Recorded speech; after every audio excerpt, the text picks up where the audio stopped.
안녕하세요. 우연히 듣게 된 채널에서 이런저런 인생사들을 들으면서 오늘 제 사연도 한번 보내봅니다.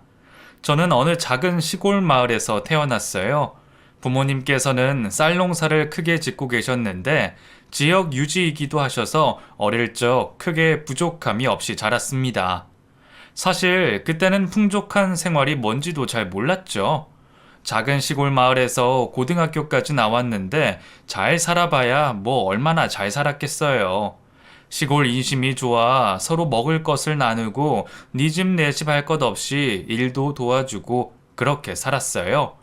그러던 어느 날 우연히 보게 된 텔레비전 드라마에서 아파트라는 것을 보게 되고 높은 빌딩에서 멋지게 차려입은 남녀의 모습을 보게 되면서 나도 저렇게 살고 싶다 라는 생각을 하게 되었죠. 어린 마음에 막연하게 늘 서울에 대한 동경이 있었고 TV 속에서 나오는 서울 생활이 너무 하고 싶었어요. 엄마, 우리도 서울로 이사 가면 안 돼요? 얘가 무슨 갑자기 서울 타령이야. 왜요? 우리도 서울 가서 살아요.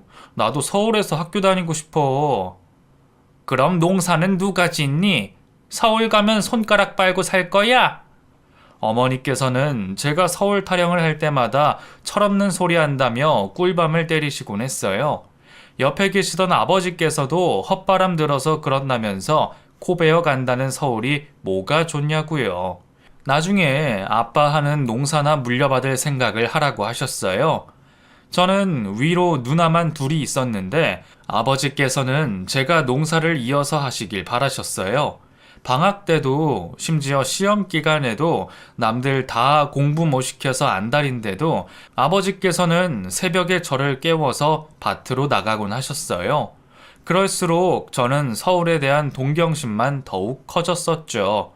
그때 당시 아무리 생각을 해도 시골 마을을 벗어날 방법은 공부를 잘해서 서울에 있는 대학을 가는 방법밖엔 없더군요.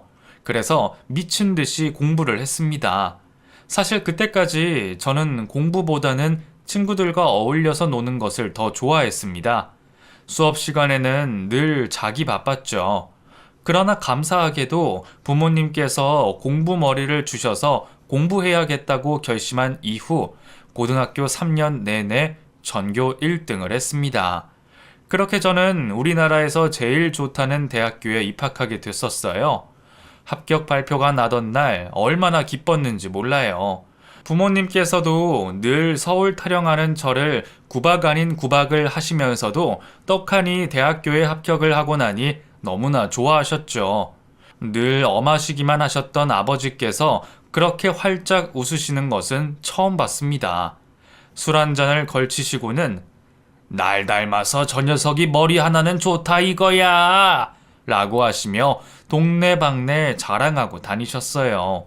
동네 어귀에 저의 대학 입학 플랜카드를 걸 정도였으니까요. 그것도 모자라서 저희 집 앞마당에 동네 어르신들을 모아놓고 잔치를 벌렸어요. 아이고 민호 엄마 경산 났네 경산 났어. 민호 녀석 내가 일낼 줄 알았단께. 우리 동네 자랑이여. 동네 어르신들도 어찌나 좋아하시던지 다들 자기 자식 일처럼 진심으로 기뻐해 주셨어요. 참 감사한 일이죠. 그렇게 시골 촌놈이 서울로 가게 됐었어요. 대학 생활은 너무나 재밌었습니다. 자유라는 단어가 절로 떠오르더군요. 지금 생각해도 입가에 미소가 지어집니다. 저의 사투리가 재밌다며 제 주변에는 늘 친구들이 많았고 그 기세를 몰아 과대표로도 활동을 했었죠. 고등학교 3년 내내 공부만 했던 저에게 그 시간은 너무나 달콤한 꿀 같은 시간이었어요. 동아리 활동도 하면서 소개팅이라는 것도 해보고요. 야 민호야, 저기 저 여자들 어떠냐? 있어봐 임마. 형님이 다녀올게. 그 시절 헌팅이라는 것을 할 때도 무대포 성격인 제가 늘 총대를 메곤 했습니다. 그땐 뭐가 그렇게 자신감이 넘쳤는지 지금 생각하면 부끄럽기 그지없네요. 그때 당시 부산 영화들이 참 많이 유행했는데 제가 쓰는 사투리마저 멋있게 들리는 착각을 할 정도였어요. 그렇게 잊지 못할 추억들을 많이 쌓았어요. 아직도 대학 동기들을 만나면 술 한잔 기울이며 밤새며 이야기할 안주거리들이 참 많습니다. 군대도 동반 입대했으니 말 다 했죠. 학교를 졸업하고 저는 대기업에 취직을 했습니다. 친구들은 놀 거 다 놀고 대기업 갔다고 저더러 도둑놈이라고 하더군요. 사원증을 목에 걸고 첫 출근하던 날은 아직도 잊을 수 없어요. 제 꿈이 이루어진 날이니까요. 그렇게 참 열심히 직장 생활을 했던 것 같아요. 연애할 시간도 마음도 없이 일만 하면서 5년이라는 시간을 보냈습니다. 5년 차가 되니 그래도 짬밥도 생기고 후배도 들어오면서 좀 여유가 생겼어요. 제 나이가 30이 넘어가자 그때쯤 선짜리도 막 들어오기 시작했어요. 부모님께서는 제가 막내 아들이다 보니 나이가 많으셨는데 늘 저에게 장가 빨리 가라고 하셨죠. 부모님 성화에 못 이겨 나간 선짜리에서 지금의 아내를 만났습니다. 승무원이라는 아내는 첫눈에 반할 만큼 아름다운 외모의 소유자였습니다. 저는 첫눈에 반해버렸죠. 아내는 저처럼 부모님 성화에 못 이겨 선자리에 나왔다고 하더군요. 그래서인지 아내는 저에게 아무런 관심이 없어 보였죠. 그저 시간을 때우는 듯한 느낌이었어요. 그러나 제가 첫눈에 반했기에 저는 적극적으로 대화를 주도했어요. 제 노력이 통한 건지 아내도 조금씩 마음을 열더군요. 민호 씨, 저는 솔직히 결혼 생각 없어요. 부모님이 워낙 닥달하시는 바람에 이번 한 번만 나가보라고 하셔서 등 떠밀려서 나온 거예요. 괜히 시간 낭비만 하시는 것 같아 죄송해요. 저도 그렇게 해서 나온 자리지만 아영 씨 보는 순간 마음이 바뀌었어요. 저랑 딱 10번만 데이트해봐요. 네? 어차피 저랑 선짜리 끝나도 다른 선짜리 또 나가셔야 하잖아요. 그건 그렇지만 그럴 시간에 그냥 저랑 10번만 봅시다. 그렇게 단순 무식 시골 촌놈 기질이 나와버렸죠. 저희는 이런저런 이야기를 하며 서로에 대해 알아갔어요. 대화를 하다 보니 저는 더더욱 아내가 마음에 들었어요. 말도 예쁘게 하고 성격도 제가 원하는 여성스러움을 가지고 있었어요. 제겐 너무 완벽한 그녀는 저보다 2살이 어렸어요. 저와 10번은 만나보기로 약속을 하고 헤어진 다음 날, 아영씨, 이번 주 주말에 뭐 하세요? 이번 주는 비행이 있어요. 승무원인 아내는 바쁜 사람이었어요.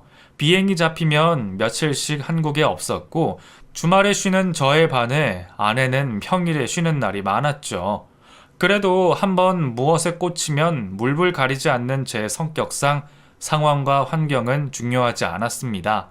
아내의 마음을 얻기 위해 온갖 애정 공세를 펼쳤어요. 시간이 없는 아내를 위해 공항으로 찾아가서 커피만 주고 오는 날도 많았어요. 솔직히 30분 미만은 데이트 횟수에 넣기 없깁니다. 네? 아내도 그런 제가 싫진 않아 보였습니다. 아내의 집이랑 공항이 다소 거리가 있었기에 새벽이고 늦은 밤이고 제가 태워주고 태워오는 픽업 기사도 자처하기도 했었죠. 그런 저의 진심이 통했던 걸까요? 저희는 10번의 데이트가 다 차기 전에 연애를 시작했습니다. 연애를 결정하기 전에 아내는 민호 씨는 정말 좋은 사람이에요. 좋은 여자분 만나세요. 이런 이야기를 몇 번 한 적이 있었는데 제가 보기에 아내는 충분히 괜찮은 사람인데 무엇이 아내를 그렇게 붙잡고 있나라는 생각이 들었죠. 결혼 후에야 그 이유를 알게 됐었습니다. 여튼 저희는 예쁜 연애를 시작했고 저는 하루하루 설레임으로 가득 찼습니다. 그러던 어느 날 몇 달 만에 처음으로 주말 스케줄이 맞아서 아내와 시외 데이트를 하기로 한 날이었어요. 아내의 집 앞에 주차를 해놓고 아내를 기다리고 있는데 큰 소리가 나더군요. 그때 대문 밖으로 다소 과격한 언행을 하며 한 남자가 나오는 겁니다.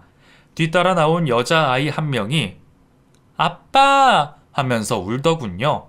남자는 뒤도 안 돌아보고 차를 타고 가버렸습니다. 저는 무슨 상황인지 몰라 보고만 있었고 아내가 나오더니 우는 아이를 달래는 겁니다. 아영아, 무슨 일이야? 오빠. 아내는 저를 보고 깜짝 놀라더군요.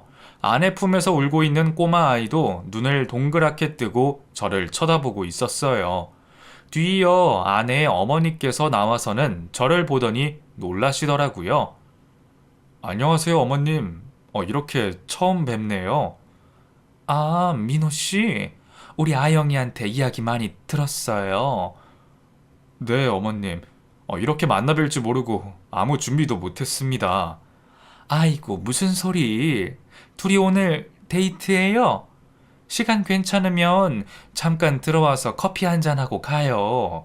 엄마, 커피는 무슨, 갑자기? 오빠 당황스럽게. 아, 참, 그렇겠구나. 아, 미안해요. 내가 너무 반가워서. 아니에요. 커피 한 잔 먹고 가도 됩니다, 어머님. 아, 정말요? 어머나, 어서 들어와요.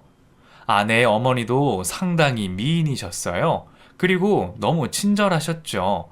아내는 저보다 더 당황스러워했지만 저희는 그렇게 집 안으로 들어가게 됐었습니다. 알고 보니 아내의 집에서 나온 남자는 아내의 친오빠라고 하더군요. 그 꼬마 아이는 오빠의 딸이고요. 아내의 친오빠라는 사람은 어려서부터 사고만 치고 집에서는 포기하다시피 한 자식이라고, 한번 결혼에 실패해서 이혼하고 지금 딸아이 하나를 키우고 있는데 딸아이도 거의 이 집에 맡기고 매일 유흥에 여자에 빠져 산다고 걱정이 많으셨어요. 이야기를 듣는데 참 안타깝더군요. 한편으로 그런 가족사를 이야기하기 쉽지 않으셨을 텐데 처음 보는 저에게 해주니 저를 식구로 인정해주는 것 같은 마음이 들었어요. 아내는 아무 말 없이 제 옆에 앉아 있었죠. 아영이한테 이야기 많이 들었어요. 아, 그런가요? 제가 많이 쫓아다녔습니다. 얘가 결혼 생각도 안 하고 있어서 내가 얼마나 걱정을 했는지 몰라요. 이렇게 좋은 사람을 만나서 너무 다행이에요. 어머니께서는 저에게 과일도 집어주시고 편하게 잘 대해주셨어요. 이렇게 한번 어머니 얼굴을 뵙고 나니 아내와 결혼할 마음이 더 커지더군요. 엄마, 우리 이제 갈게. 그러렴. 데이트 잘 해요. 네, 어머님. 감사합니다. 다음에 또 뵙겠습니다. 인사를 하고 나오려는데 그때 아내의 오빠 딸이라는 아이가 뛰어나와서는 고모 가지 마. 나랑 놀아. 하며 떼를 쓰는 겁니다. 민주야, 할머니랑 놀자. 고모는 오늘 약속이 있어. 어머님이 당황해 하시며 손녀를 끌어당기셨지만 꼬마는 눈물까지 뚝뚝 흘리면서 가지 말라고 매달렸어요. 민주야, 그럼 오늘 아저씨랑 같이 놀까?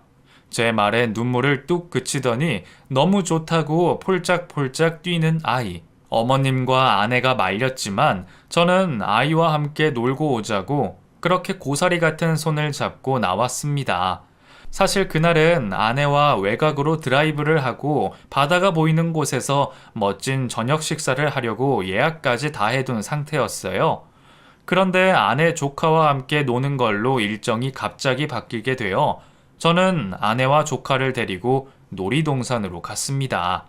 아내도 너무 좋아했고 조카는 두말할 것 없이 처음 본 저한테 최고라며 저의 손을 놓지 않았어요. 너무 사랑스러운 아이였죠. 아저씨, 나 솜사탕. 아쿠, 우리 민주 솜사탕 먹고 싶어? 저는 단숨에 달려가서 솜사탕을 사줬습니다. 해처럼 밝게 웃으며 신나하는 아이, 그리고 그 아이의 시선이 머무른 곳, 그곳에는 단란해 보이는 새 식구가 있었고 아빠가 딸아이 목마를 태우고 있었어요. 민주야, 아저씨가 목마 태워줄까? 정말? 그럼 이리 와. 태어나서 처음으로 목마라는 것을 태워줬습니다. 까르르 웃는 아이의 목소리를 들으니 저까지 덩달아 기분이 좋아졌어요. 지나가는 사람들이 저희 세 사람을 너무 예쁜 가족이다라는 시선으로 보는 것이 느껴졌어요. 그리고 조카와 놀아주는 아내의 모습을 보니 빨리 아내와 결혼해서 이런 토끼 같은 딸을 낳아 가정을 꾸리고 싶다라는 생각이 들더군요. 어려서부터 저는 농사 짓는 부모님 밑에서 가사 일을 하시는 어머님을 보고 자랐기에 현모양처 같은 아내를 늘 꿈꾸고 있었는데 그날 아내의 모습을 보니 제가 늘 상상하고 바랬던 그림이 오버랩 됐었어요. 아내가 저렇게 아이를 좋아하는 줄은 몰랐습니다. 착한 심성이라는 것은 알았지만 요즘에는 자기 일이 소중하고 자기 자신이 더 소중해서 아이를 낳지 않고 사는 집도 많이 있잖아요.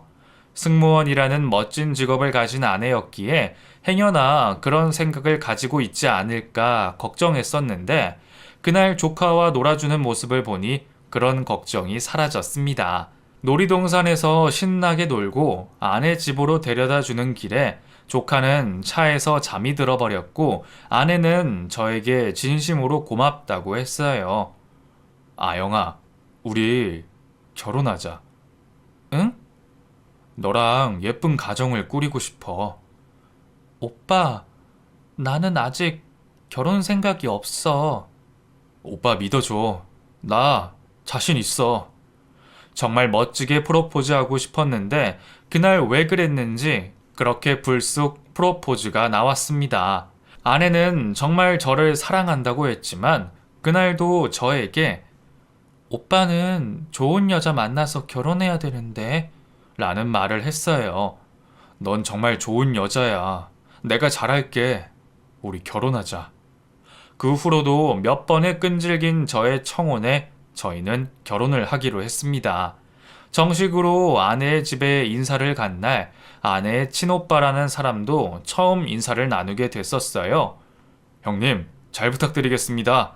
제가 깍듯하게 인사를 하니 그래, 듣던 대로 성격이 서글서글한 게 좋네. 식사 분위기는 좋았어요.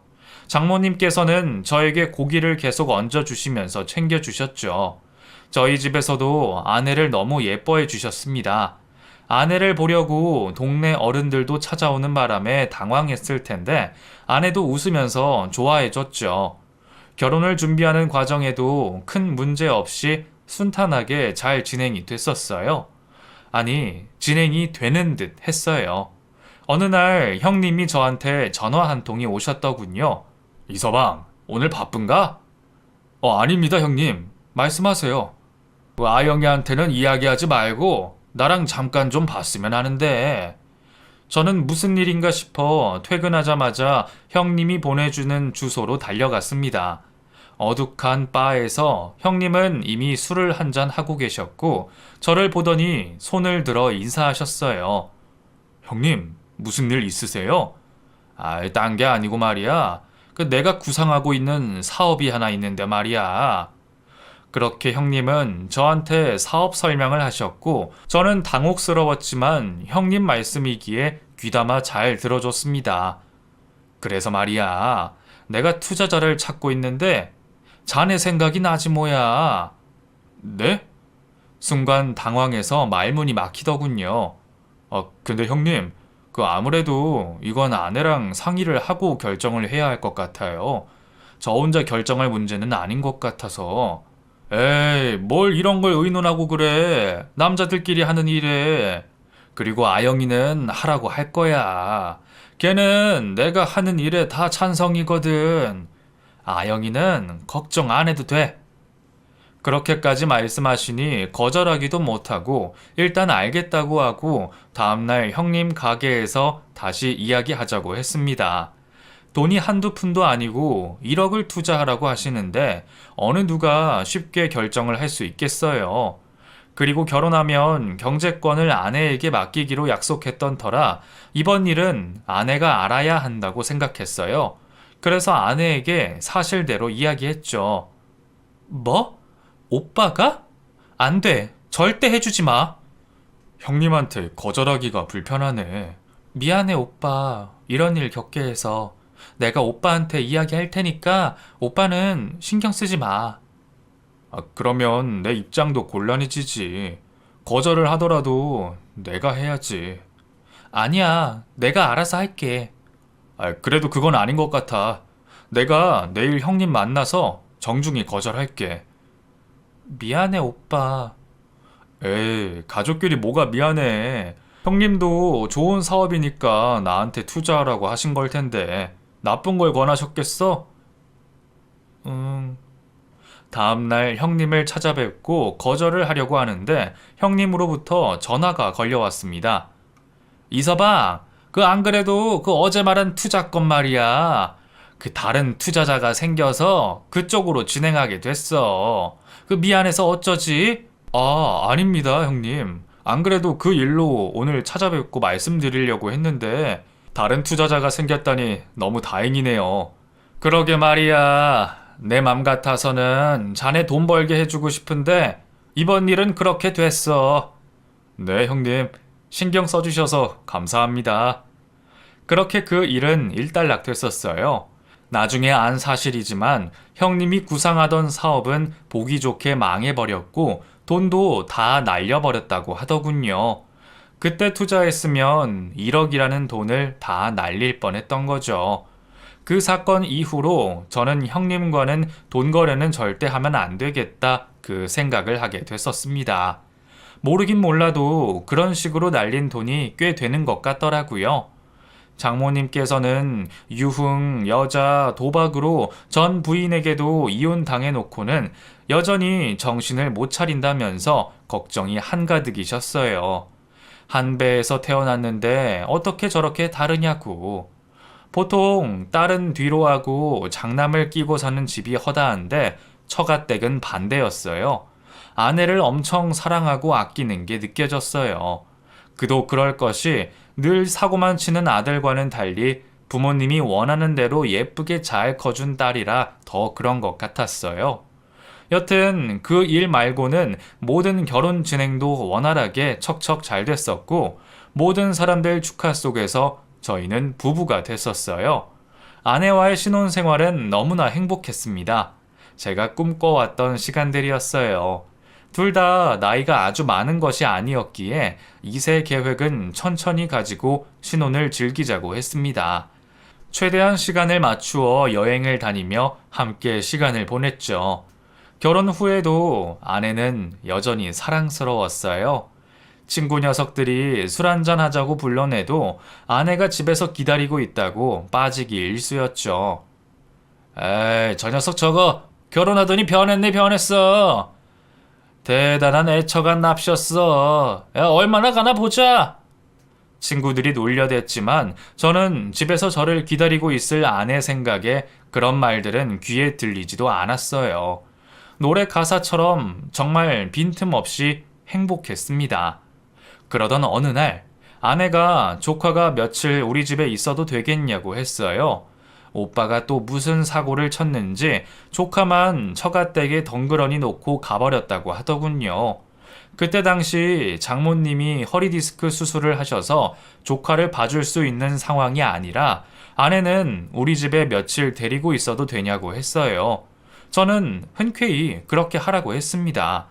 그러나 처음에는 며칠이라고 하던 것이 한 달이 지나가고 있었어요. 형님은 어떻게 된 거야?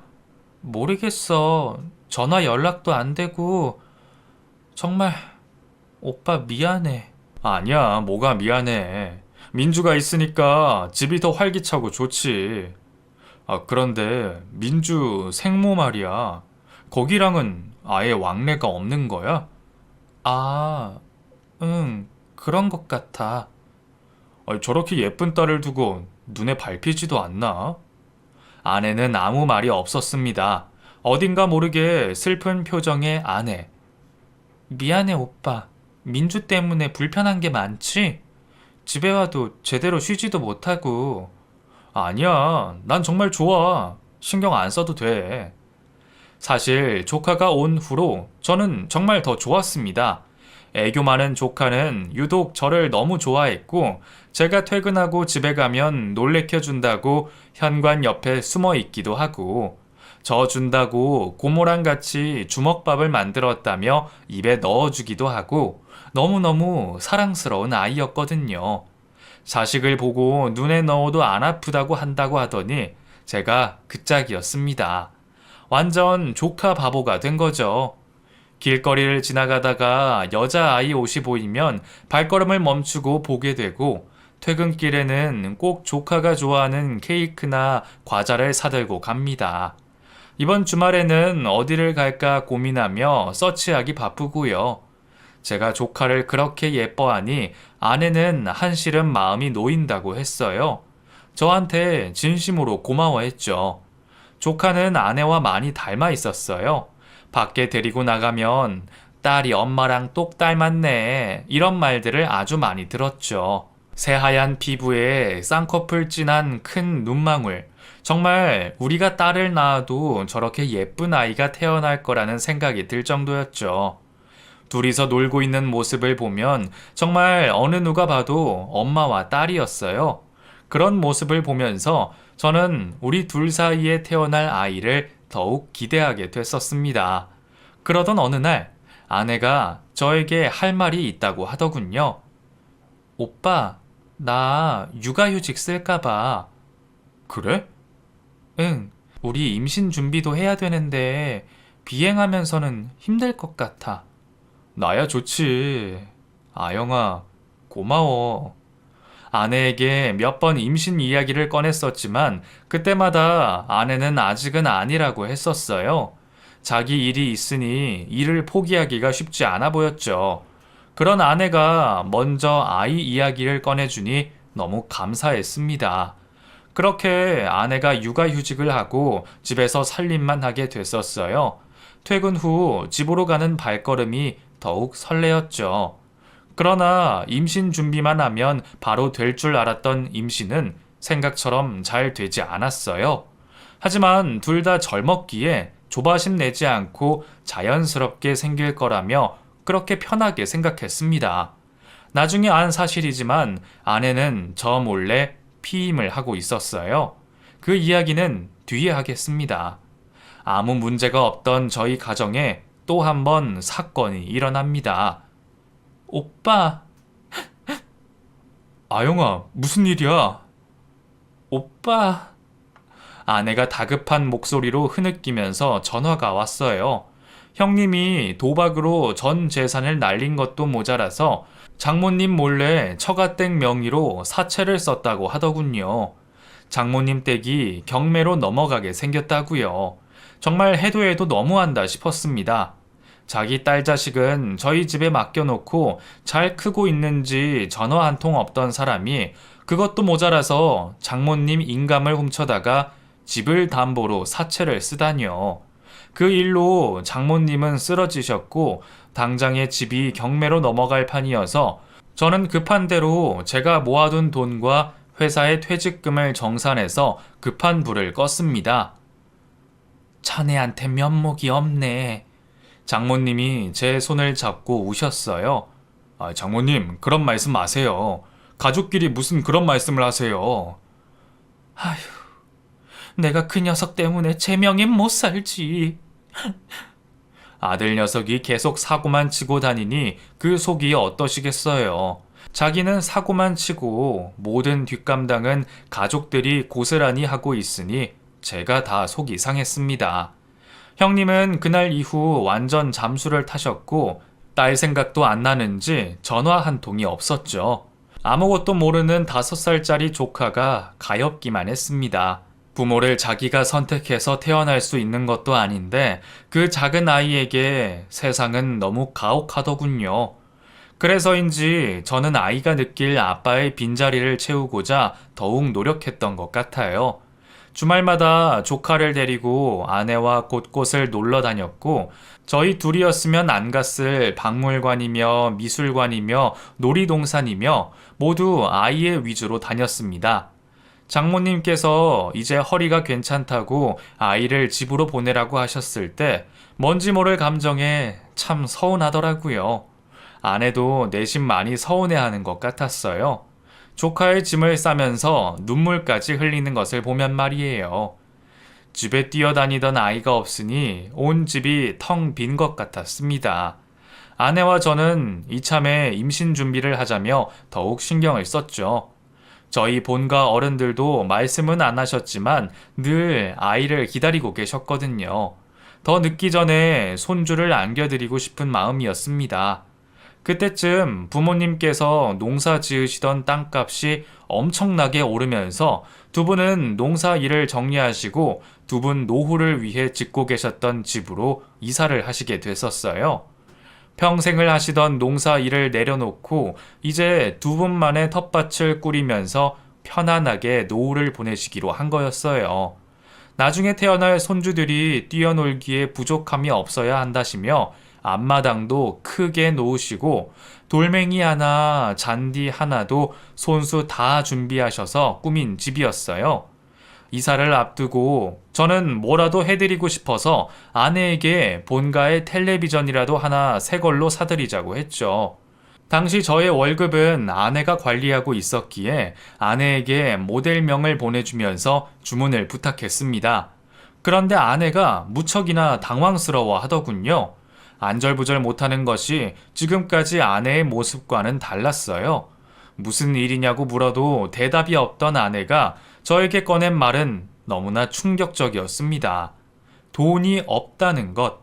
매달 아내에게 준 월급이 절대로 적은 돈이 아니었는데 이게 무슨 소리인가 싶어서 통장을 가지고 오라고 했죠. 망설이는 아내에게서 통장을 뺏어 들고는 저는 바로 통장 정리를 하러 은행에 갔습니다. 그리고 충격적인 사실을 마주합니다. 매달 많게는 500만 원, 적게는 200만 원씩 돈이 한 사람에게로 계속 출금이 되고 있었어요.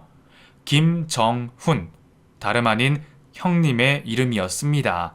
지금까지 딸 자식도 버려두고 잠수 타고 있던 형님에게 결혼하고 지금까지 1년 가까이 돈을 보내주고 있었더군요. 정말 기가 막혀서 말이 안 나왔습니다. 이게 도대체 뭐야? 미안해, 오빠. 아니, 이거 도대체 뭐냐고. 지금까지 나 몰래 형님한테 돈 보내주고 있었던 거야? 왜? 네가 왜? 아내는 아무 말 없이 울기만 했습니다. 정말 너무 화나고 답답해서 저는 결혼하고 처음으로 소리를 질렀어요. 지금껏 모아놓은 돈과 퇴직금 정산까지 해서 경매로 넘어갈 뻔한 집도 구해줬는데 매달 저의 월급이 그 논팽이한테 흘러들어갔다고 생각하니 정말 눈이 뒤집히더군요. 배신감마저 들었습니다. 뭐라고 말을 좀 해봐! 오빠, 사실은... 그리고 그때 아내 핸드폰으로 걸려온 전화, 그 논팽이였습니다. 저는 아내의 폰을 스피커폰으로 대신 받았어요. 아무 말 없이 전화를 받자마자 술에 잔뜩 취한 듯한 목소리가 들렸어요. 야, 이번 달은 왜 돈 안 붙여? 내가 조용히 살아주니까 또 슬슬 긁지? 이서방한테 내가 다 사실대로 이야기해? 어? 이게 왜 말이 없어? 민주가 네 딸이라고 다 이야기해? 순간 제 귀를 의심했습니다. 민주? 형님의 딸인 줄로만 알았던 그 조카 민주가 아내의 아이라니요. 아내는 아무 말 없이 바닥에 털썩 주저앉아 두 눈을 질끈 감고 눈물을 흘리고 있었어요. 이게 다 무슨 말이죠? 어? 누구야? 이서방? 이게 다 무슨 말이냐고요? 민주가 아영이 딸이라니. 아이씨, 몰라. 본인한테 직접 들어. 그렇게 전화를 끊어버렸습니다. 도무지 제 머리로는 무슨 상황인지 이해가 안 가서 아내에게 묻고 또 물었습니다. 도대체 이게 다 무슨 소린지. 한참이 지난 후 아내 입에서 나온 소리는 정말 믿을 수 없는 이야기였어요.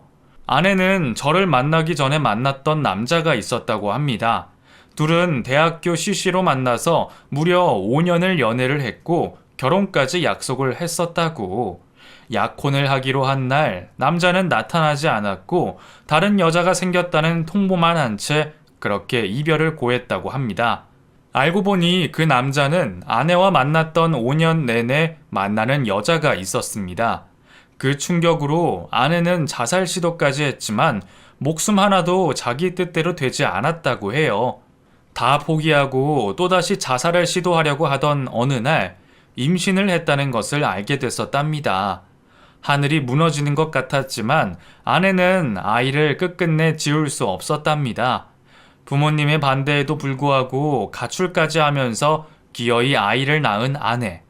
그 아이가 조카인 줄만 알았던 바로 민주였던 거죠. 어린 시절부터 속 한번 안 썩히고 자란 아내. 그래서 받은 부모님의 충격은 더욱 컸습니다. 부모님은 이대로 앞길 창창한 딸아이 인생을 망칠 수 없어서 평소 논팽이였던 아들의 호적에 손녀를 올렸다고 합니다. 그 대가로 아들에게 강남에 있는 스크린 골프장을 차려주고 고급 오피스텔에 외제차까지 사줬답니다. 아내는 일에서 번 월급을 족족 오빠에게 모두 상납했다고 하더군요. 오직 자기 딸을 잘 키워주기 바라는 마음에서 그렇게 했던 것이었어요. 하지만 오빠라는 작자는 그 딸아이를 이용해서 더 큰 돈을 요구하기 바빴고, 결혼 전에 저에게 투자 자금 1억을 구해달라 했을 때 그 돈도 결국 아내가 일하면서 모은 전 재산을 줬다고 합니다. 그 이야기를 듣는데 정말 피가 거꾸로 솟더군요. 어떻게 이런 걸 감쪽같이 속이고 결혼할 수 있는지. 이건 명백한 사기 결혼이었습니다. 아내는 물론 처가댁 식구들 모두 사기죄로 고소하고 싶었죠. 하염없이 눈물만 흘리던 아내. 결혼 전 몇 번이고 사실대로 이야기하려고 했답니다. 그런데 용기 내지 못했다고, 제가 떠날까봐 두려웠다고 했습니다. 정말 이기적인 사람이라고, 어떻게 나한테 이럴 수 있냐고 소리 질렀지만 그렇다고 상황이 바뀌는 것은 아니었어요. 결국에는 이게 다 무슨 소용인가 싶은 것이 모든 걸 내려놓게 되더군요. 저는 아내에게 이혼을 요구했고, 아내는 순수히 그렇게 하겠다고, 평생 죄인처럼 살겠다고 했습니다. 그렇게 되고 보니 연애 때 아내가 왜 그렇게 저에게 좋은 여자 만나야 되는데 그 말을 했는지 이해가 가더군요. 조카라는 아이와 왜 그렇게 닮아 있었던 건지, 왜 그렇게 끔찍하게 조카를 챙겼던 건지 모든 것이 그제서야 이해가 갔습니다. 우리가 임신이 되지 않았던 것도 아내가 피임을 하고 있었기 때문이었어요. 딸아이 때문이었겠죠. 그 아이를 두고 차마 임신을 할 생각을 못했던 겁니다. 그렇게 저는 이혼했습니다. 처가댁에서 찾아와서 눈물로 빌었지만 제 마음은 풀리지 않았어요. 미안하네. 다 내 잘못이야. 아영이는 아무 잘못 없어. 내가 다 저지른 일이야. 너무 큰 배신감이 들었지만 밤만 되면 아내 생각에 술로 매일매일을 보냈어요. 결국 회사에 휴직을 내고 저는 정말 폐인처럼 살았습니다. 저를 속였다는 그 충격적인 사실보다 저를 더욱더 괴롭히는 것은, 그런데도 아내가 너무 보고 싶다라는 거였어요. 그것이 저를 정말 미치게 했어요. 정말로 사랑했거든요. 그리고 아내 또한 저를 진심으로 사랑했다는 것은 믿어 의심치 않았거든요. 이혼하고 1년이 지나고 2년이 지나도 저는 아내를 잊지 못했습니다. 아내가 가엾기까지 하더군요. 그 인생이 너무 기구하고, 그동안 그 큰 주홍 글씨를 가지고 어떻게 살았을까 싶은 것이 아내 생각만 하면 눈물이 났습니다. 그리고 저에게 물었습니다. 혹시나 아내가 결혼 전에 사실대로 아이가 있다고 이야기했다면 어떤 선택을 했을 거냐고요. 저의 선택은 예스였습니다. 저는 변함없이 아내와 결혼했을 거라는 답을 얻었어요. 그래서 수소문해서 아내를 찾았죠.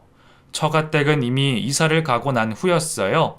전화번호도 다 바꾸시고 당초에 방법이 없었습니다. 정말 백방으로 아내를 찾아다녔던 것 같습니다. 아내의 직장 동료였던 친구를 SNS로 겨우겨우 찾아서 아내가 있는 곳을 들을 수 있었어요. 친구의 말로는 아내가 정말 많이 힘들어했다고, 일도 퇴직한 상태라고 했습니다. 그렇게 친구에게서 들은 주소지 하나 달랑 들고 저는 아내가 사는 곳으로 갔어요. 아내는 그렇게 좋아하던 그 일도 그만두고 한적한 시골 마을에서 혼자 딸아이를 키우고 있었습니다. 가뜩이나 마른 사람이 살도 더 빠져 있더군요. 아내를 보는 순간 눈물이 왈칵 쏟아졌습니다. 야윈 아내를 붙잡고 한참을 울었어요. 아내도 많이 울었죠.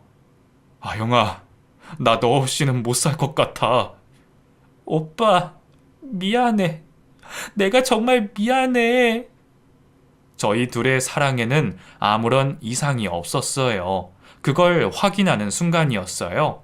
하지만 모든 것을 되돌려 놓기엔 어려움이 많았습니다. 우선 양가 부모님들의 반대였어요. 특히나 저희 집에서 저희 재결합을 극구 반대하셨습니다. 당연한 결과겠죠. 저희가 감당해야 할 부분이고요.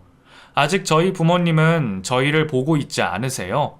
아버지께서는 호적에서 제 이름을 파버리시겠다고까지 하셨고요.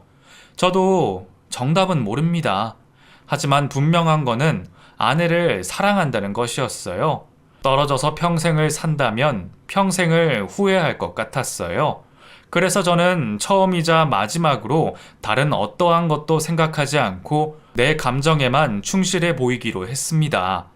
저는 회사를 그만두고 아내와 조용한 커피숍을 운영하고 있습니다. 아내가 아무도 모르는 곳에서 새롭게 출발하고 싶어 했어요. 이 사연을 듣고 또 얼마나 많은 사람들이 저에게 손가락질하며 욕하실지 모르겠네요. 하지만 저희는 있는 그대로의 우리 모습대로 살고 있습니다. 지금 저는 아내와 그리고 우리 예쁜 딸 민주와 함께 행복하게 살고 있어요. 앞으로 저희가 겪어야 할 많은 장애물들이 있겠지만 저희 세 식구 잘 이겨내 보려고 합니다. 이 사연을 듣고 단 한 분이라도 저희 부부를 응원해 주신다면 그걸로 만족합니다. 코로나 시국에 다들 건강 조심하시고요. 저의 긴 사연을 들어주셔서 감사합니다.